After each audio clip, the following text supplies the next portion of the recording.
সুপ্রিয় দর্শক, এডোবি ইলাস্ট্রেটরের 25তম ক্লাসে আপনাদেরকে স্বাগতম। আজকে আমরা এডোবি ইলাস্ট্রেটরের অ্যালাইনমেন্ট টুল নিয়ে দেখব। সো চলুন শুরু করি। তো আমরা এখান থেকে উইন্ডো মেনুতে যাব। উইন্ডো মেনুতে যাওয়ার পর এখান থেকে অ্যালাইন অপশনটা নিয়ে আসব। আমাদের অ্যালাইন মেজারমেন্ট করার জন্য এখানে কিছু অপশন দেওয়া আছে। এখানে দেখতে পাচ্ছি অ্যালাইন অবজেক্টস আর ডিস্ট্রিবিউট অবজেক্টস এবং ডিস্ট্রিবিউট স্পেসিং, তিনটা পার্টে বিভক্ত। এবং এখানে অ্যালাইন টু কিভাবে অ্যালাইন করা হবে সেই মেজারমেন্ট গুলো এখান থেকে আমরা সিলেক্ট করে দেব। তো আমরা একটা বক্স নিয়ে নিচ্ছি। এই বক্সের কালারটা আমি ইয়েলো কালার করে দেব।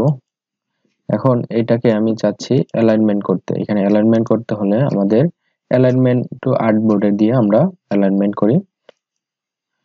এখন এটা হলো আমার আর্টবোর্ড। আর্টবোর্ডের কোন সাইডটাতে আমি নিয়ে আসতে চাচ্ছি এই রেক্টাঙ্গেলটাকে এবং এই চতুর্ভুজটাকে আমি কোন পাশে নেব, সেজন্য আমাদের অ্যালাইন অবজেক্টসে যেতে হবে। এটা যেহেতু একটা অবজেক্ট, এর জন্য আমি অবজেক্টের লেফট সাইডে ক্লিক করব, হরিজন্টাল অ্যালাইন লেফট, এটাতে ক্লিক করলাম, তাহলে আমাদের হরিজন্টালি লেফটে অ্যালাইনমেন্ট হইলো।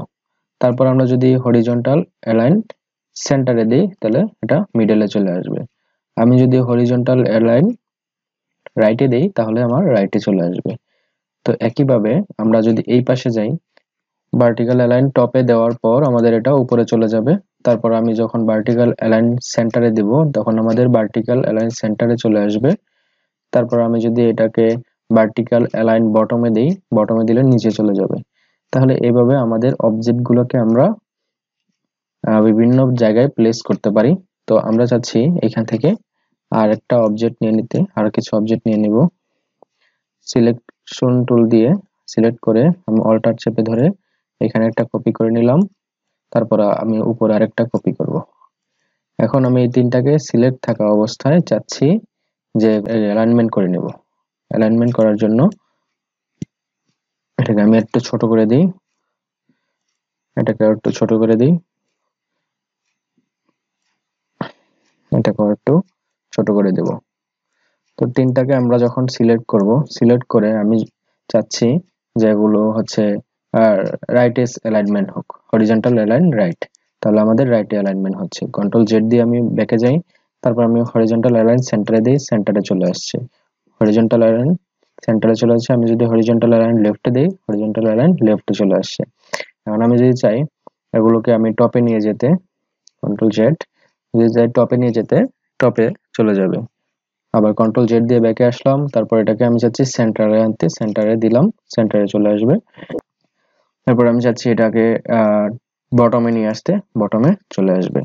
তো এইভাবে আমরা একাধিক অবজেক্টকেও আমরা সিলেক্ট করে বিভিন্ন জায়গায় প্লেস করতে পারি। এখন আমি চাচ্ছি একটা কি অবজেক্টকে ডিফাইন করে দিতে, যে এই কি অবজেক্ট, ধরুন আমি এটাকে কি অবজেক্ট করব।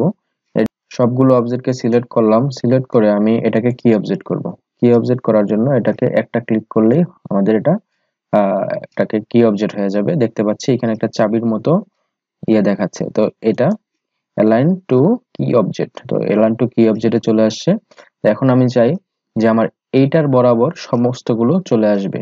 তো আমি চাচ্ছি সবার প্রথমে যেটা করতে, হরিজন্টাল অ্যালাইন রাইট, তাহলে হরিজন্টাল অ্যালাইন রাইটে দিলে আমাদের এটার বরাবর সবগুলো চলে আসছে।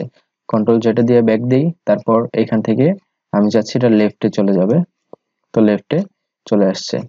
কন্ট্রোল জেড দিয়ে আমি যদি এটাকে কি অবজেক্ট করে নিই তাহলে আমার দেখতে পাবো এটা যদি সেন্টার করে দিই তাহলে এটা আমার সেন্টার অনুযায়ী এটা একসাথে চলে আসবে।